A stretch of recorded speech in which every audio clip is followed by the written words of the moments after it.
முக்கிய செய்தி, ஐஏஎஸ் அதிகாரிகளை பணியிட மாற்றம் செய்து தமிழ்நாடு அரசானது அறிவிப்பு வெளியிட்டிருக்கிறது.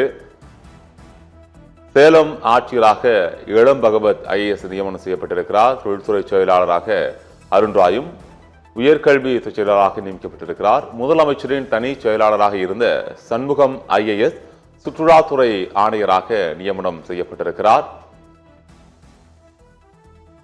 சேலம் மாவட்ட ஆட்சியராக இளம் பகவத் ஐஏஎஸ் தற்போது நியமிக்கப்பட்டிருக்கிறார்.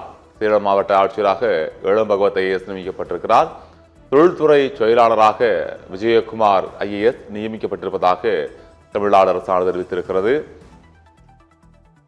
கலை மற்றும் பண்பாட்டுத்துறை இயக்குநராக பிருந்தாதேவி ஐஏஎஸ் நியமிக்கப்பட்டிருக்கிறார். உயர்கல்வித்துறை செயலாளராக அருணாய் நியமிக்கப்பட்டிருக்கிறார். சேலம் மாவட்ட ஆட்சியராக இளம் பகவத் நியமிக்கப்பட்டிருக்கிறார். ஐஏஎஸ் அதிகாரிகளை பணியிட மாற்றம் செய்து தமிழ்நாடு அரசானது அறிவிப்பு வெளியிட்டிருக்கிறது.